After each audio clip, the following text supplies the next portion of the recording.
আসসালামু আলাইকুম। আজ আমাদের প্রাথমিক শ্রেণীতে ছিল সংখ্যা নিয়ে দারুণ মজার একটি খেলা। ছোট ছোট সোনামণিরা খেলতে খেলতে শিখেছে 1 থেকে 10 পর্যন্ত। 1 থেকে 10 পর্যন্ত সংখ্যা চেনা শেষ করেছে তারা এ মাসেই।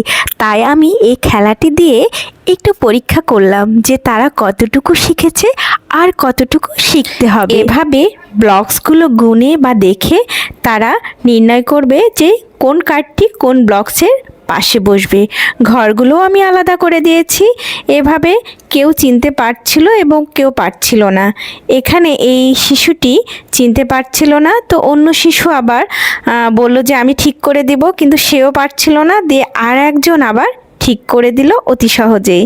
এভাবে তারা সঠিক সংখ্যা চিনেছে কতটুকু আমি বুঝতে পারলাম। তারপর আবার তারা শুরু করলো সংখ্যার পাশে সঠিকভাবে ব্লকস বসানো। তারা খুব মজার সহিত এই খেলাগুলো খেলছিল। রঙিন ব্লকস ও সুন্দর সাজানো চার্ট কার্ডের মাধ্যমে প্রতিটি শিশু আনন্দের সাথে অংশগ্রহণ করেছে। এই কার্যক্রমের মাধ্যমে শিশুদের গণনা দক্ষতা, মনোযোগ, পর্যবেক্ষণ ক্ষমতা ও হাতে কলমে শেখার আগ্রহ আরও বেড়েছে।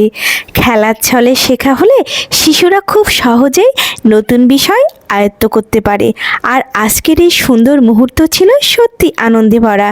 শিশুরা নিজ হাতে ব্লকস ও কার্ড গুনে সঠিক সংখ্যার ঘরে বসিয়েছে, লিখেছে, সাজিয়েছে।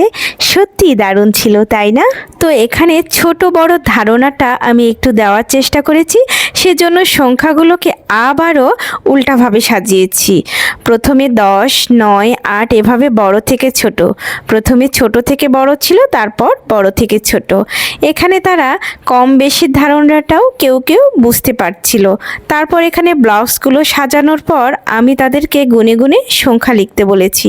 তো প্রত্যেকটা শিশু এভাবে সংখ্যা লিখতে পারছিল। বেশ কয়েকজন পারছিল, খুব কম সংখ্যকই ছিল যারা পারছিল না।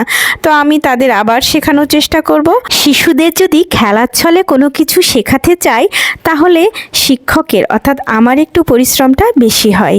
সেক্ষেত্রে তারা কিন্তু তাড়াতাড়ি শিখে ফেলে। শ্রেণীকক্ষে এরকম ব্লকস এবং এরকম কার্ড অনেক আছে, তাই আমি ভাবলাম যে সংখ্যার খেলাতে এরকম করে খেললে কেমন হয়।